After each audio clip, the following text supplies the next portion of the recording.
धन धन सदगुरु तेरा ही आसरा। सतगुरु प्यारे की प्यारी साध संगत जी, आप सभी ने आज से पहले ये जो आने वाले समय को लेकर पूज्य गुरु संत डॉक्टर गुरमीत राम रहीम सिंह जी इंसान जी के द्वारा, साईं शाह मस्ताना जी महाराज जी के द्वारा, परमपिता शाह सतनाम सिंह जी महाराज जी के द्वारा जो आने वाले समय को लेकर जो वचन किए हुए हैं, ये वचन शायद ही आपने सुने होंगे। तो आज की इस वीडियो में हम आपको वो वचन सुनाएंगे जो आने वाले समय को लेकर किए हुए हैं और बहुत जल्द वो पूरे भी होने वाले हैं। और उनमें से बहुत सारे ऐसे रूहानी वचन हैं जो पूरे हो भी चुके हैं। तो वीडियो बहुत ही रूहानियत से भरा हुआ होने वाला है। आप सभी से हाथ जोड़कर विनती है, आप सभी मालिक के प्यारे हैं, आप सभी ने सतगुरु जी के चरणों में ध्यान लगाकर एक मन एक चित्त होकर इस रूहानी वीडियो को देखना है, सुनना है और साथ साथ में सुमरन जरूर करना है ताकि आपको डबल खुशियाँ मिल सकें। और सबसे ज़रूरी बात, आप सभी ने एक कमेंट बॉक्स में सतगुरु जी का बख्शा हुआ पवित्र नारा जरूर लगाना है जी। सतगुरु जी ने इस नारे को लेकर बहुत सारे वचन किए हुए हैं जो आप सभी जानते हैं, तो नारा जरूर लगाना है। तो रूहानी वचनों के बारे में बताने से पहले, शहंशाह जी ने जो रूहानी वचन किए हुए हैं उनको सुनाने से पहले हम आपको एक रूहानी चमत्कार सुनाना चाहते हैं जो कि बहुत ही ज़बरदस्त रूहानी चमत्कार है। अगर आप इस रूहानी चमत्कार को सुनेंगे तो आपका रोम रोम खिल उठेगा। तो आपने सबसे पहले इस रूहानी चमत्कार को सुनना है, उसके बाद में हम आपको सुनाएंगे आने वाले समय को लेकर साईं जी ने क्या वचन किए हुए हैं। धन धन सदगुरु तेरा ही आसरा, धन धन सदगुरु तेरा ही आसरा। मास्टर दर्शन सिंह, मिड्डू खेड़ा, तहसील लंबी, जिला श्री मुक्तसर साहिब, परम पिताजी की आश्चर्यजनक लीला का इस प्रकार वर्णन करता है। मेरे मन में संत महात्माओं का सत्संग सुनने का बड़ा शौक था। जिस ओर भी किसी अच्छे महापुरुष के बारे में पता चलता तो मैं वहां पर सत्संग सुनने जरूर जाता। एक बार मैं एक अच्छे महात्मा की सत्संग में गया। वहां के बहुत भारी इकट्ठ को देखकर मैं हक्का बक्का सा रह गया कि इतना इकट्ठ। संगत आपस में बहुत प्रेम करती है। जब भी वहाँ सेवा चलती मैं 5-5 दिन वहाँ सेवा करता, परंतु मेरे मन को शांति नहीं मिलती। मैंने वहाँ के सत्संग भी सुने, वह नाम उपदेश के बारे में भी सुना। ये बातें तो मेरे मन में बैठ गई कि नाम के बगैर जीव को मुक्ति प्राप्त नहीं हो सकती और नाम भी किसी पूर्ण सदगुरु से प्राप्त होता है। परंतु इस बात का पता कैसे चले कि पूरा गुरु कौन है, उसकी क्या निशानी है और नाम कहाँ से लिया जाए। यदि ये प्रश्न मेरे मन में घूमने लगे, जिस भी धार्मिक समागम में जाऊं वहाँ का हर प्रचारक अपने धर्म की तो उपमा करता, परंतु दूसरे धर्मों की निंदा अर्थात उन्हें अपने से छोटा सिद्ध करने की कोशिश करता। यह सब कुछ देखकर मेरे मन में शंका पैदा हो गई। आखिर क्या यह प्रभु प्राप्ति का मार्ग है या कोई और चक्कर है। जहाँ पर भी मैं जाता उन लोगों से प्रभु प्राप्ति का ढंग पूछता, परंतु सभी मुझे अलग अलग उत्तर देते। कोई कहता कि हमारा गुरु घट घट की जानता है, जो ख्याल करोगे वहीं बताएगा। कोई कहता कि ऐसा करने से भूत प्रेत नजदीक नहीं आएंगे।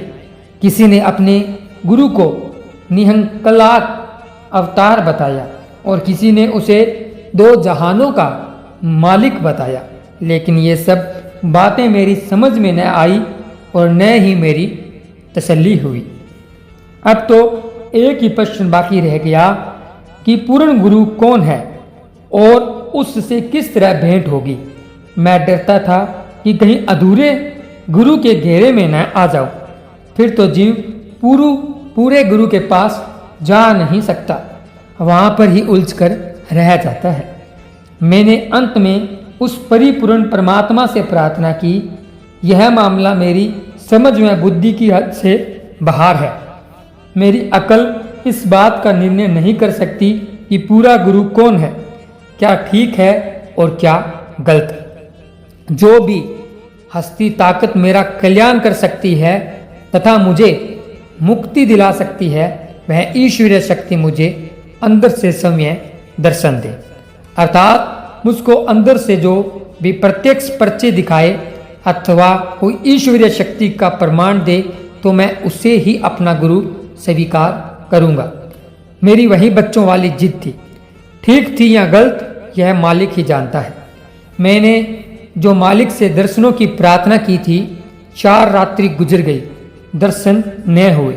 अंत में मैंने मन में सोचा कि अगर सपने में ही दर्शन हो जाए फिर भी मैं उनको पूरा गुरु मान लूंगा और मैं उनसे नाम दान प्राप्त कर लूंगा। परंतु उस जगह मुझको दर्शन न हुए। वहां से निराश होकर मैं घर लौट आया। मेरे मन में बड़ी प्रबल इच्छा थी कि कब पूर्ण संतों का मेल नसीब होगा। इसी तरह मुझे घूमते फिरते 4 महीने और गुजर गए, परंतु मेरे मन की इच्छा पूर्ण न हुई। कुल मालिक की मेहर से अगस्त 1967 में गांव हाकूवाला की साध संगत ने डेरा सच्चा सौदा से पूज्य परम पिता शाह सतनाम सिंह जी महाराज की सत्संग मंजूर करवा ली। नियत तिथि व शहनशाह जी ने सत्संग फरमाया। वहाँ थोड़ा सा ही जन समूह था। मैंने मन में सोचा कि यह कोई सत्संग है, क्योंकि मैंने तो इससे काफ़ी बड़े बड़े जन समूह देखे थे। मुश्किल से लगभग 1000 लोगों का इकट्ठ था। 2 स्पीकर, 2 गैस में 2 ही छायावान थे। लंगर हाथों पर ही छकाया गया। एक टब से सेवादार संगत को पानी पिला रहे थे। परंतु मुझको यह भी पता था कि अच्छे पुरुषों की संगत करने से ही लाभ है। लेकिन मेरे मन ने मुझको बड़ा गुमराह किया। मैंने अपने गांव मिड्डू खेड़ा की संगत को यह कहकर वापस भेज दिया कि फकीर अधूरे हैं, इनसे नामदान नहीं लेना। मैंने उन सबको यह भी बोल दिया कि आप सभी ने अपने गांव को जो भी जीव मिले उसको भी यह बता देना। मैंने सभी गांव वालों के कर्म मार दिए। यह बात बताना मैं जरूरी समझता हूँ कि मैंने इससे पहले भी वाचक ज्ञानियों के कहने में आकर सच्चा सौदा दरबार की खूब निंदा की थी। उसी गांव में रात का सत्संग भी होना था। सत्संग रात्रि के 1:30 बजे समाप्त हुआ। 2:45 बजे मैं अपने घर में नियम अनुसार जाग गया और अपना जाप शुरू कर दिया। अपनी आंखें थोड़ी सी बंद की तो मैंने देखा कि शहनशाहों के शहनशाह वालिदो जहान परम पिता शाह सतनाम सिंह जी महाराज कुल मालिक के नूरी स्वरूप के पाठी और भजन मंडली समेत दर्शन होने लगे। मेरी हैरानी की सीमा ही टूट गई। जब मैंने पलकें खोली तो मैं उसी घर में उसी चारपाई पर बैठा हुआ था। दूसरी बार फिर कहा कि अगर अब इन फकीरों के दोबारा दर्शन हो गए तो मैं जरूर इनसे नाम प्राप्त करूंगा। मैंने अपनी आंखें बंद की, बिस्तर का सहारा लेकर पलाती चौकड़ी मार के बैठ गया तो मैंने देखा कि महाराज जी मुस्कुरा रहे हैं। भजन की अंतिम कड़ी से पहले वाली कड़ी बोली जा रही थी। फिर उसकी व्याख्या का एक शब्द सुना जो परम पिताजी ने अपने पवित्र मुखारविंद से उच्चारण किया था। पूज्य गुरु जी महाराज के कमर तक जो सफेद चादर लपेटी हुई थी वह आज भी दूध से कहीं सफेद आंखों के सामने है, जो कभी भी नहीं भूलेगी।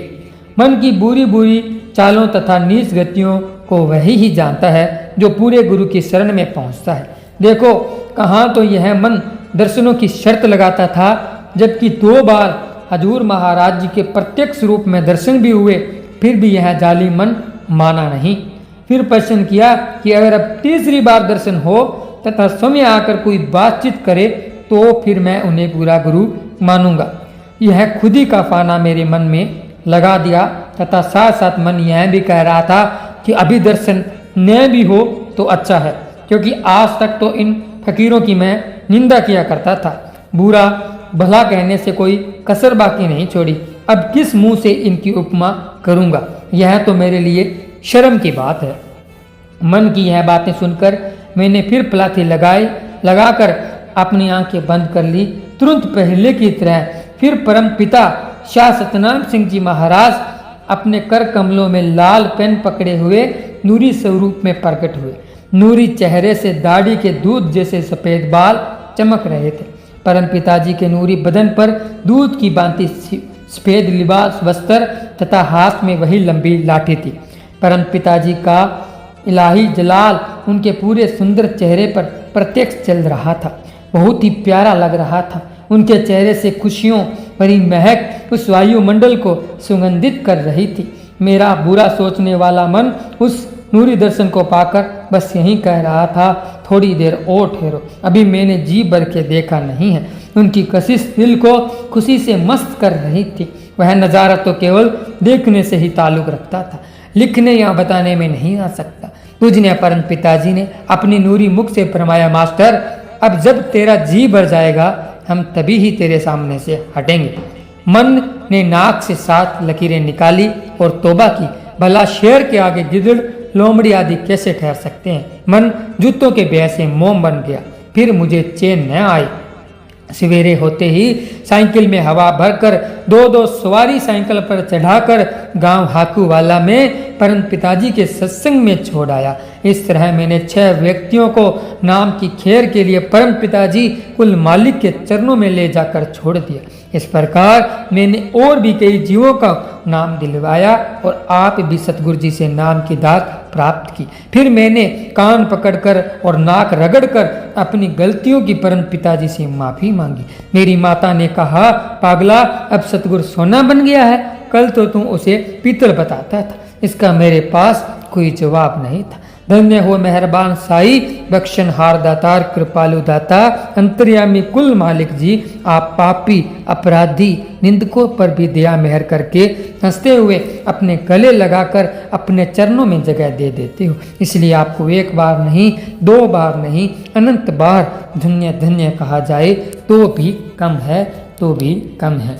धन धन सतगुरु तेरा ही आसरा, धन धन सतगुरु तेरा ही आसरा। तो सतगुरु प्यारे की प्यारी साध संगत जी, आप सभी ने सुना एक ऐसा रूहानी चमत्कार जो आपका रोम रोम खिला दे। तो अब आपको बताते हैं, लास्ट में जैसे भी हमने शुरुआत की थी, ये चमत्कार हमने आपको इसलिए सुनाया ताकि हमारा क्या है, जब हम रूहानी चमत्कार सुनते हैं तो हमारी आत्मा बलवान होती है, अंदर से ऊर्जा हमें प्राप्त होती है और हम भक्ति के मार्ग पर आगे बढ़ते हैं। तो वचन जैसे कि हमने आपको बताया, शहंशाह जी ने आने वाले समय को लेकर वचन, साध संगत के इकट्ठ को लेकर बहुत सारे किए हुए हैं। साई मस्ताना जी महाराज ने ये वचन बहुत बार किए और आपने सुने भी होंगे, लेकिन हमारा मकसद था आप तक रूहानी चमत्कार पहुंचाना, जो हमने पहुंचा दिया है, और ये रूहानी वचन पहुंचाना जो हम आपको पहुंचा रहे हैं। साईं शाह मस्ताना जी महाराज ने डेरा सच्चा सौदा को लेकर वचन किए कि आने वाले समय में यहाँ सत्संग साथ संगत इतनी होगी कि बेगू, यहाँ सरसा से बेगू तक संगत ही संगत होगी। अगर थाली फेंकेंगे तो नीचे नहीं गिरेगी, संगत के सिरों पर ही रह जाएगी। चारों तरफ संगत ही संगत, जहाँ देखेंगे संगत ही संगत दिखेगी। और ये वचन आप सभी को पता है पूरे हो चुके हैं और आने वाले समय में पूरे होने वाले हैं। और डेरा सच्चा सौदा का नाम पूरी दुनिया में गूंजेगा, चप्पे चप्पे में गूंजेगा। ये भी साईं शाह मस्ताना जी महाराज जी के वचन है। तो सतगुरु जी किसी खेल को खेलने के लिए, दिखाने के लिए सतगुरु की कोई रमज है, वो रमज सतगुरु ने छुपा रखी है, उस रमज को हम नहीं समझ सकते। इसलिए शहंशाह जी सुनारिया धाम में बैठे हैं, लेकिन हमारे विश्वास में कमी नहीं आनी चाहिए। हो सकता है हमारी परीक्षा हो सकता है हमारी कोई कर्म काट रहे हो, तो हमारे विश्वास में थोड़ी सी लेस मात्र भी कमी नहीं आनी चाहिए। विश्वास हमारा और ज़्यादा बढ़ना चाहिए। सेवा सिमरन करते रहिए। सतगुरु जी ने जो वचन किए हैं वो पूरे हो चुके हैं, जो वचन किए हैं वो पूरे होंगे, क्योंकि संत वचन पलटे नहीं, पलट जाए ब्रह्मांड। और चमत्कार आपको सुनाया कि कुल मालिक, और चमत्कार आपको हमने सुना ही दिया कि कुल मालिक की हस्ती क्या है। तो सतगुरु प्यारे की प्यारी साध संगत जी, अगर आपको रूहानी वीडियो अच्छा लगा है तो वीडियो को लाइक, शेयर, चैनल को सब्सक्राइब जरूर करें और कमेंट बॉक्स में जरूर बताएं आपको ये रूहानी वीडियो कैसा लगा, और ज़्यादा से ज़्यादा शेयर कीजिए। तो मिलेंगे एक और ऐसी ही रूहानी वीडियो के साथ, तब तक के लिए धन्यवाद। धन धन सतगुरु तेरा ही आसरा, धन धन सतगुरु तेरा ही आसरा।